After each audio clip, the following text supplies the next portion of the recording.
Hey, good Wednesday, everybody. Welcome back. Hopefully having a wonderful day out there so far, although unfortunately it's going to be tough to have a great one because what is about to become Hurricane Helene is beginning to work into the Gulf of Mexico, where rapid intensification is very likely, I think, during the day today, as we are expecting a major hurricane Category 3 or 4 landfall into the Panhandle and Big Bend of Florida sometime tomorrow evening. And unfortunately, that will not be the end of this storm. We're going to see what I'm going to call potentially generational impacts with this storm well inland through Georgia and South Carolina. Some of these communities are going to remember this storm for a very long time, not just at the coast, but again, well inland into portions of the Western Carolinas and up through the state of Georgia, where we could see hurricane conditions well inland. So again, a lot to discuss in today's video. I do want to say thank you really quickly here. We had an incredible live last night. We passed 10,000 subscribers. So a huge thank you to everybody who has, kind of watched the videos, my longtime viewers, the new viewers, just anybody in general. Really, you do mean the world to me. And without you, I wouldn't be able to kind of live this dream of mine. So again, very appreciative of that. On top of that, I'm going to try to do another live video tonight, probably same time, same place, ballpark, 7 o'clock, 6:45, give or take, 30 or 45 minutes, just depending on how long it takes me to get out of school and run a couple errands as well. So that's the plan tonight. Come back, let's do it all again, and we'll break things down. I'll answer your questions. And then tomorrow, I will not have a video. But I will potentially be live at points. I'm going to be down chasing this thing in Florida with my buddy Mitch West from GMWeather. We're going to tag team this one and kind of go all in and try to give you folks some on-the-ground reports. So I'll probably go live during the drive down to Florida. I'll answer some questions there, although it won't be quite as clean and crisp as this. Again, I'll be doing it on my phone. So that's kind of the plan there. All right, with that said, let's go ahead and dive into things because, again, a lot to talk about. So here we go. Tropical storm knocking on the doorstep of Hurricane Helene this morning. And boy, oh boy, let me tell you, when we talk about that look, a storm that is getting that look, this is what it looks like. We've got a storm that has just really impressive outflow. I mean, you see kind of almost this tie-dye shape that you're seeing on the edge of this. This is indicative of very or not very strong, but winds aloft that are fanning out the storm. And basically what that's doing is creating a void in the center, and that's forcing air to fill in that void, and that creates rising motion. That creates all this thunderstorm activity you're seeing and creates quite a feisty storm. And also, it passes what I like to call the shrimp test. If you take a look at this, you kind of have this shrimp tail to it, and then here's the head. Where the center of the storm is. So again, we've got the shrimp test pass, we've got the fanning outlook pass. I mean, this thing is doing it all. And let me tell you too, this is a large system. Kind of the outer sears from this is reaching South Georgia, while some of the kind of eastern lower bands at the very bottom of your screen here are well down into the Caribbean. So we were talking about the size of this thing. It's massive, and it's going to continue to stay that way as it approaches land here throughout the day today. All right, did want to update you here on this. Hurricane hunters are in there flying right now, and they're collecting some very useful data for us, and they are finding some pretty interesting information here. This is, again, getting close to hurricane pressure now down and around 980 millibars. We'll get another pass here before this is done. Maybe at the end of the video, we'll come back and look again to see exactly where the pressure is at. But again, this is well on its way to hurricane status, and I would say kind of following most of the model guidance that gets this to Category 3 or 4 at landfall. It's about where it should be intensity-wise right now. And again, it's close to the Yucatan Peninsula. We talked about maybe it could make landfall there and help us out. I think at best case scenario, it scrapes the Yucatan. But even then, I really doubt that would slow down much of the intensification process with the storm. It's just, kind of the dominoes have already been hit, I think, at this point, and it's really just a matter of time while this thing continues to go kind of berserks here throughout the day today. All right, latest cone, latest watches, warnings, advisories, and let me tell you, I'm going to just zoom out for a second. We've got it all with this storm. We have widespread hurricane watches, hurricane warnings, tropical storm watches, tropical storm warnings, flood watches, now all the way up through Southwest Virginia and East Tennessee, and even the eastern portion here of Alabama in some of those flood watches. But specifically, very concerned about that flash flooding threat into the foothills and mountains of Georgia and South Carolina, and then into the mountains of North Carolina, where we could see, I think some folks are going to get more than a foot and a half of rainfall. Is not out of the question here, which is more than enough to cause flash flood emergencies. All right, so basically the entire state of Florida from, let's see here, from Panama City eastbound is under at least a tropical storm warning, if not a hurricane warning. So again, check with your local National Weather Service to get your exact watches and warnings, but we have mandatory evacuations all over the west coast of Florida here, especially through the Big Bend here. So again, check with your local emergency management. Find out if you're under a mandatory evacuation order. It's not too late to leave, but today is going to be really your last chance to do it before we get into tomorrow and the storm starts kind of barreling towards you. Now, further inland, we have tropical storm watches all the way up through Charleston, down through Beaufort, Savannah, even up into Macon, Warner Robins, and some of these could be upgraded to hurricane warnings, I'll tell you, kind of into this inland section of South Georgia. I would not be surprised to see it at all. And like I said, flood watches from the Atlanta metro up through Greenville, Pickens County, Oconee County, all the way up through the entire western section of North Carolina, from the foothills through the mountains. And then East Tennessee up through the Tri-Cities, Johnson City, Jefferson City, Knoxville, Greenville, Bristol, kind of this area of eastern Tennessee under the gun for some flooding as well. So those are the watches warnings. What about the cone itself? I know it's kind of sitting on here waiting for us. Latest forecast is for a major Category 3 storm near 130 miles an hour to make landfall. Again, somewhere into the Big Bend or Panhandle of Florida here, anywhere from kind of, let's say, Apalachicola or Appalachia Bay, and back down towards kind of the Perry area and a little bit north of Cedar Key is where we could see that landfall. So kind of narrowing things down here, again, finding out exactly where this is going to go. And then look at this. This is something that really is important and I want you to pay attention to. Still expecting a Category 1 hurricane with 80-mile-an-hour winds as deep here as kind of Albany, Georgia, and up here towards a lot of these communities, Americus, Georgia, still expecting a hurricane in that area. So we're going to see hurricane impacts well inland and then tropical storm impacts with gusts getting up close to hurricane force through much of North Georgia and upstate South Carolina. So a storm that is not just a coastal system, and I cannot reiterate that enough to you. If you're watching inland, this is going to pack a bigger punch than your normal inland storm just due to the size of it and the speed that it has with it on approach. All right, I did want to show this to you really quickly. I've seen all sorts of things on social media about an east trend or a west trend or a wobble this way, a wobble that way.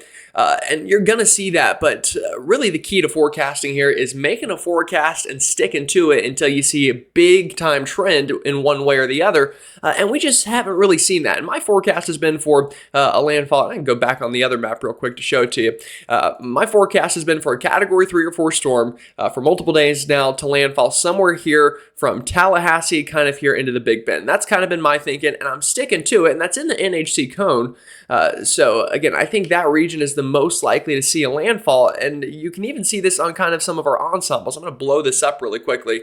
These are the GFS ensembles. I know this is super big. It may be hard to see, but notice how we kind of have two clusters here. We have one cluster kind of just to the west of Apalachicola, and then a bigger cluster here into that region I was talking about just to the east of Tallahassee, back down towards Perry and kind of that area of Florida. So I really think this cluster's onto something. I think the center of the storm is going to go into that region and then up through kind of the eastern half of Georgia, maybe even clipping upstate South Carolina is kind of my thought process here on the inland track of the storm. So we just want to show that to you. And again, you're going to see things all the time with the storm's wobbling this way, it's wobbling that way, and that does matter at the end of the storm's life cycle, right before it makes landfall. But right now, these little wobbles, it'll kind of average itself out by the end. All right, let's dive into some models and some impacts here. Again, we're not going to spend as much time today kind of breaking down all the possibilities because we kind of know what's going to happen at this point. So let's start with severe weather. Today, we have a severe weather threat with this marginal risk, including a tornado threat through upstate South Carolina, western North Carolina, much of Georgia, basically the entire state of Florida, and southeastern Alabama. And you're thinking, all right, well, what gives? Helene's still way down south. Well, yeah, this is a frontal boundary. This isn't even from Helene. This is a completely different setup. In fact, we had multiple funnel clouds yesterday. We had even a couple potential tornadoes that need to be confirmed into the southeast and up through portions of Indiana, Ohio, and Michigan. And this severe weather threat, I'll be the first to tell you, it's overperformed a little. So Once a system starts overperforming, it likes to continue it. So today, watching for that tornado threat once again into these regions, also a flooding threat. And that won't be the end of it. We'll do it all again tomorrow. An enhanced risk of severe weather down through the Savannah area, through really much of the coast of Georgia, driven off of a tornado potential. Again, anywhere from Tallahassee up through Columbia, Charlotte, and into kind of southeastern North Carolina has the potential of a tornado tomorrow, especially into the evening and overnight hours of our Thursday. But really the bullseye here through the low country is South Carolina, Georgia, and into the northern half of Florida there.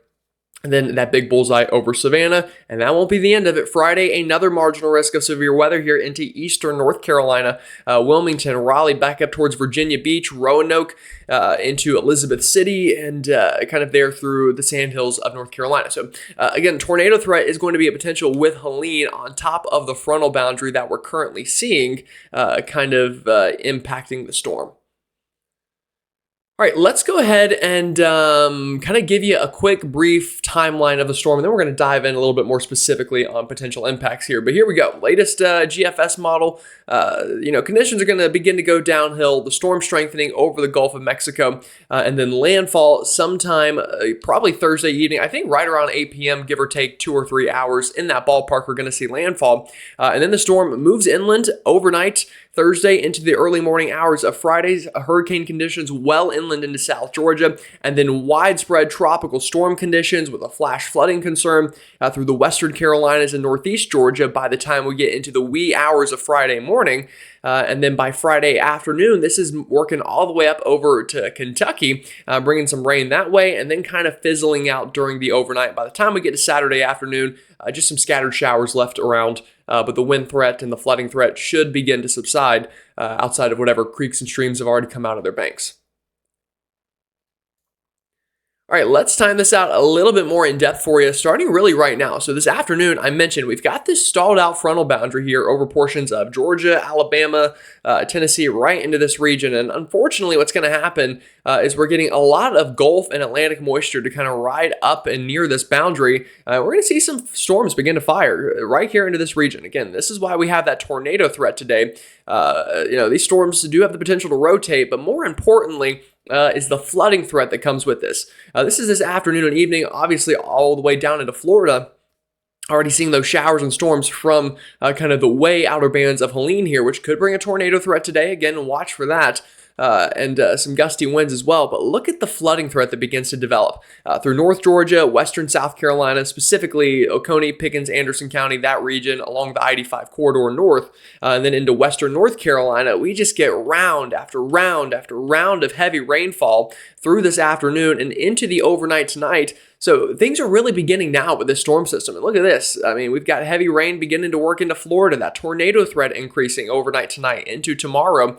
And again, Helene's still at this point 18 hours from landfall. So this is why the size of the system is so important. And then just an absolute fire hose of moisture pulling northward here into Georgia and South Carolina. And then Thursday, we see the worst of it along the Florida west coast, and then eventually getting landfall here during the evening hours of Thursday. And to the north, that flood threat begins to really ramp up here. The shield of rain, tropical storm conditions beginning here overnight Thursday through much of Georgia and the western Carolinas. And then the storm moves inland and things really get rocking and rolling here. This is about 2 a.m. And this is why we're concerned about an inland wind risk. This is 8 p.m. Sorry, I keep dropping something. This is 8 p.m. Thursday night. We're making landfall in Florida. This is 2 a.m. So let's do the math. That's 6 hours. This goes from let's say, a Tallahassee or so, all the way up to near Atlanta in that amount of time. This thing is absolutely booking it. And because of that, we're going to see, quite the wind threat inland. We could see I'll be honest with you, I wouldn't be completely shocked to see hurricane force wind gusts, at least into portions of upstate South Carolina, especially the further south you get here through Greenwood, Abbeville County, southern Anderson County here. I would not be surprised at all to see hurricane wind gusts. And I know we got a lot of folks in here that live in mobile homes, that live in very wooded areas. I would play it safe and try to stay with a family member that maybe has a more sturdy structure or lives somewhere with less trees and things like that. The last thing I want is a tree coming through your house in the middle of the night, and I'm sure that's the last thing you want as well. So again, maybe just play it safe if you can with this storm. Also, at this point, look at this, a tornado threat really ramping up here through the PD into the Charlotte area here overnight. We're going to get some nocturnal tornadoes out of this thing. We really are. That, heavy rain, strong winds. Again, I said it before, I think inland, and I don't want to take away from the impacts in Florida, because obviously that's where the core of the storm will be at its strongest. But I think some of these inland communities really have the shot of a generational storm system. Kind of how some folks in the Carolinas, specifically the Charlotte area, you ask about the tropics, what do they say? They say Hugo. They talk about when Hugo came through. It was, the craziest thing they've ever seen. I think some folks here into upstate South Carolina, North Georgia, even through central Georgia here, 20 years on down the road, you ask them, well, what was the storm? They say Helene. That was the one. It came through. It was insane. It was a ton of wind, way stronger than we've seen. We had flooding. We had tornadoes. We had all of it. I really think Helene has the potential to do that, unfortunately, for some of these communities. So, all right, latest, let's show you the HWRF model here. Again, increasing the storm's intensity here into the day-to-day, rapid intensification possible, projecting a good 20 millibar drop or so in pressure here, potentially from now to this evening, and continues the trend here, gets the core of the storm going, and we've got a major hurricane brushing the west coast of Florida by tomorrow afternoon, bringing that surge through the west coast, and then working inland to landfall right into the Big Bend here, just to the kind of east here, of the Tallahassee area, as a strong Category 4 storm, probably in that ballpark. Works at inland, hurricane conditions, again, right through the heart of Georgia, continuing, 955 millibar pressure over Atlanta. That would probably break some minimum pressure records over that region. To be completely honest, I can't think of another storm that has gotten that low over the region. Maybe there's something I'm missing. This is top 3, but this could break some records for just how strong the storm is. And at this point, again, overnight, this is 2 a.m. Friday, just absolute insanity, unfortunately, here through North Georgia and the western upstate of South Carolina. Tropical storm force winds being sustained, potentially gusting near hurricane force at times. Mixing down to the surface here. And the reason for that, I can go ahead and just kind of teach you the science a little bit. Basically, right above our heads by a kilometer or so, we've got winds ripping it at 100 miles an hour, just because of how strong the storm is and that lack of the frictional force that would slow it down to the surface. What happens is you see all this heavy rain. Well, again, you got this strong wind. That heavy rain is smacking that wind and bringing it, and it's mixing it up and bringing it down to the surface. And then we're getting wind gusts up near 70, 75, maybe even 80 miles an hour at times here. Which would be, just absolutely, there would just be very big power outages, I guess is the best way to put it. We could see widespread power outages. Some folks might not have power for a week in portions of Georgia and the Carolinas. So that's something you need to prepare for. Then it works into North Georgia through the mountains of North Carolina, absolutely destroying fall foliage, unfortunately, which again, I know is not the big deal here, but it is something to mention. And a state I don't talk a lot about with this storm, but eastern Alabama, definitely going to get some feisty weather out of this. I just think the east side of the storm is going to be kind of worse. So, I had some folks last night in the live asking about Auburn and that area. Again, some rough weather with this, especially if it tracks further west. But I think Georgia and the Carolinas are going to be the real focal point, and then moves up through Tennessee. We've got that flood watch into that area, strong winds into eastern Tennessee, and then the storm significantly decreases in intensity, I think, by Friday afternoon through central Tennessee and Kentucky, and then kind of just turns into an upper level low as it combines with another system. All right, impacts here. Well, peak storm surge forecast, yeah, it's basically the same as last night, but not good nonetheless. 10 to 15 feet of storm surge is possible here near the Ochlonee River here, all the way back down through the Big Bend of Florida. By the way, I mentioned this last night. If I absolutely butcher any of these names, I do apologize. I probably should look into that a little bit more, but either way, something that I'll get better at, I guess. Anyway, though, so storm surge, big time problem, 10 to 15 feet. That could lead to catastrophic levels of flooding, and this is going to work miles inland. I mean, this is, again, Florida's one of the lowest lying states in the country, maybe just behind Louisiana. And this is going to be more than enough to bring, big time problems, even down the coast. Tampa Bay, 5 to 8 feet of storm surge. Fort Myers, Port Charlotte, 3 to 5 feet of storm surge. So really the entire west coast from Indian Pass down is going to see some sort of storm surge, and even through the coast of South Carolina, Georgia, and even down towards Jacksonville could see a good 1 to 3 feet of storm surge from this storm system. So storm surge it really is a big deal that we need to pay attention to, but it's not the only water threat we're watching. We now have a level 4 out of 4 flash flooding risk. So they quite literally cannot risk or issue a higher risk level than this through portions of northeast Georgia here, through Rabun County, the Toccoa area. This includes Walhalla, Pickens, Travelers Rest, up the Highway 11 corridor, and then into Brevard, Lake Toxaway, back down towards Cullowhee, Cherokee, North Carolina. Very concerned about a flash flooding threat into this area. Again, could be one of those floods that you remember for a long time, on top of the winds that you remember from for a very long time. So this storm really, unfortunately, is going to bring it all. And looking at some of these rainfall totals into that region, I mean, we've got sprinkles of 12 to 16. You even see one tiny dot there of 16 to 20 inches of rain, which is going to cause problems. And I'll add, what falls on top of the mountains got to come down the mountain. So, these lower lying communities that kind of live along these creeks and streams that flood out of the mountains or flow out of the mountains really are very likely to come out of their banks. So if you're in a flood prone area, just like I said, with if you're in a mobile home near a bunch of pine trees, just consider going somewhere else if you can. Again, I would check with some family, friends, see if maybe they've got an extra bed for you that you can stay at Thursday night. Just to play it safe. All right, so that's the flooding threat. Again, even down towards Atlanta, 8 to 12 inches of rain. Florida is going to get some rain here, but I think it's something a little bit more manageable than what we're going to see, again, with the inland flooding threat. More of a storm surge water threat than a rainfall flooding threat down through the state of Florida. But again, could see some freshwater flooding into the Big Bend and the Panhandle, for sure.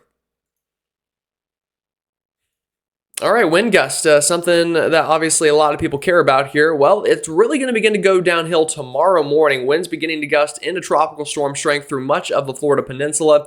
Continues that way, and by the time we get to the afternoon, we could be gusting up near 60, 70 miles an hour here along the Florida Gulf Coast from Tampa Bay back down towards Fort Myers.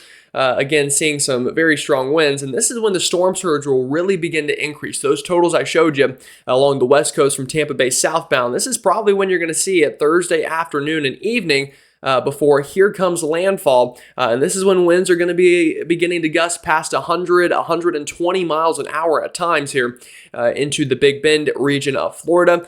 And then it works inland. And this is, again, when that inland kind of flooding threat and concern really, wind threat rather, really begins to uptick here.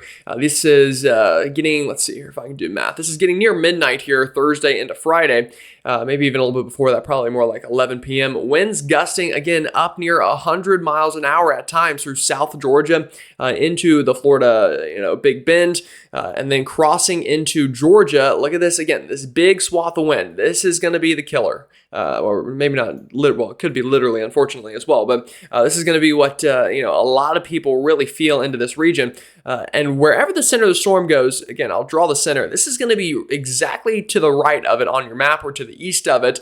So with a storm track that's expected probably right over the Atlanta metro, this entire blob is going to shift north with it on its way and then eventually work into upstate South Carolina. Look at this. Again, the wee hours of the morning Friday, we're gusting up near hurricane strength.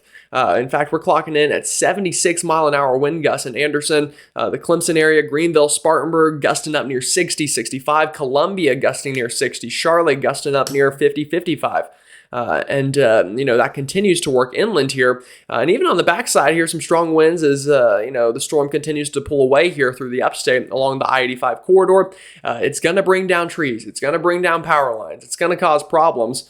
And that won't be the end of it. The storm will continue to move inland. Again, look at this, just a heavy shield of rain. This will be the worst of it probably here during the wee hours of Friday morning. And then continues to work up through the mountains, very heavy rainfall. And then again, works inland towards Kentucky where we'll see some rain and wind, but probably lesser so than what we're going to see further south. And then the storm really begins to just occlude and kind of merge with an upper level low But we could see gusty winds well inland into Tennessee. Again, look at this. This might be overdone a little bit at this point, I think, but I will mention we could get some big-time downsloping winds out of this in the mountains that could be gusting up near hurricane force. But into the Tri-Cities, probably gusting up near 60 at times for sure early Friday morning. And then that works into Kentucky, southwestern Virginia, even southern West Virginia, begins to die out a little bit. And then again, conditions improving greatly by Saturday. All right, that's Helene. Let's talk about a couple other things really quickly, and then I'll let you go. Radar currently, again, it's raining through a big portion of the country here due to this front. Again, this isn't even from Helene. Now, some of the rain over Florida might be from Helene, but in terms of kind of what you're seeing here over Alabama, Mississippi, and then up through the Appalachia chain, this is all pre-frontal rain. And again, going to lead to that severe weather threat this afternoon and a potential flooding threat well ahead of Helene. In fact, we're even getting rain up towards the northeast as well. So seeing rain well outside of Helene here. All right, we already talked about this a little bit, but let's time it out again for you. This afternoon, widespread rainfall through the southeast, also up through the northeast into portions of Canada could see some rain. And that's just, it's just a theme that's going to continue. What I want you to notice, and I already talked about it, I'll mention it again, kind of this fire hose effect here that you're seeing up through the western Carolinas, Georgia, East Tennessee, and then even up into Kentucky, West Virginia, and southwestern Virginia. Again, stalled out frontal boundary somewhere into here, and then you're getting all of this Atlantic and Gulf moisture to kind of just run right into it. That's why we're seeing this nonstop rain into these regions, and thus why we're seeing that flooding threat. The flooding threat in the Northeast is lower, but don't rule it out. Just less of a training effect there, as you'll notice a good amount of rain through tomorrow afternoon through much of the Northeast. And then obviously here comes Helene working on through. And we kind of talked about that already. So just kind of a rainy, soggy, bit of time here for much of the country. Let's talk a little bit about what's on the way here in the future. So Helene, obviously, this is where we're at kind of Friday morning. Again, like I mentioned, by the time we get to Saturday afternoon here, Helene gets absolutely shredded by that point. And we've really just got this remnant upper level low. It'll bring some showers to the Tennessee and Ohio River Valley for sure, and some cloud cover, also some cooler temperatures probably, which will be nice. But after that kind of slowly but surely gets kicked on out of here, back out to sea.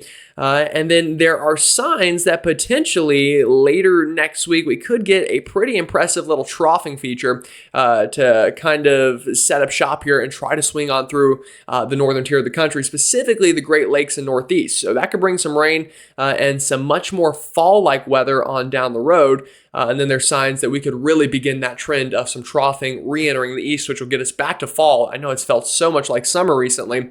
And you can even see that on our temperature map. Again, Helene going to cool things down a little bit just due to that rainfall. Outside of there, it's going to continue to stay hot through much of the country. But as I mentioned, through next week, once Helene is out of here, and again, notice this. This is nice little cool down from that upper level low merging with Helene here this weekend. That's Saturday afternoon, right over the heart of Tennessee, northern Alabama, Mississippi, western Kentucky, seeing some cooler temperatures. But then that kicks on out of here. But notice we get this blue kind of invasion, if you will, and we get a couple shots of it here to start off October. So I am expecting cool down sometime in the next 10 days. We'll dive more into when it'll be this weekend. Again, let's get through Helene first, and then I promise we'll talk more about the rest of the country. But again, just Helene, such a life-threatening situation that it's important to kind of dive into that one. Alrighty, folks, I appreciate it. Again, I'm going to try to go live again tonight, so come back. Had a great time last night. It was a big success. Let's do it all again tonight. All right, folks, have a wonderful rest of your Wednesday, and stay safe out there, and I'll see you all tonight.